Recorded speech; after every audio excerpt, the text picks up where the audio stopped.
ప్రజలు తమ అభిప్రాయాలను కూడా స్వేచ్ఛగా చెప్పే పరిస్థితి కూడా ఈ రాష్ట్రంలో లేదు.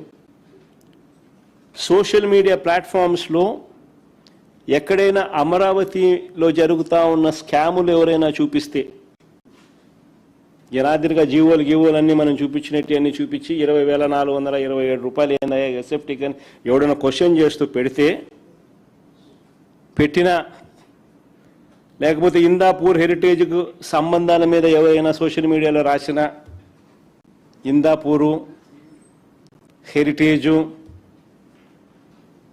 వాళ్ళిద్దరి మధ్య ఉన్న సంబంధాల మీద ఎవరైనా ఆధారాలు చూపిస్తూ సోషల్ మీడియా ప్లాట్ఫామ్స్లో పెట్టినా, లేకపోతే తిరుమల లడ్డు విషయంలో మహిళల మీద అఘాయిత్యాల మీద సాక్షాత్తు టీటీడీ చైర్మన్గా ఉన్న వ్యక్తి ప్రదర్శిస్తున్న తీరు మీద ఎవరైనా సోషల్ మీడియాలో పెట్టినా, ఇవేవీ కూడా కనిపించవు.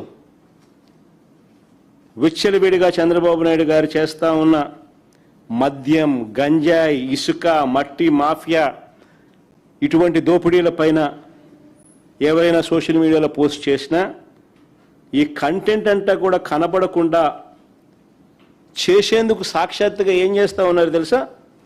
ఎక్కడా లేని విధంగా సోషల్ మీడియాని సెన్సార్ చేస్తూ ఉన్నారు. సోషల్ మీడియా పోస్టులపై చంద్రబాబు నాయుడు గారే తన కార్యకర్తలతో తప్పుడు కేసులు పెట్టిస్తూ ఉన్నారు. కుప్పంలో పోయి కేసులు పెట్టిస్తాడు.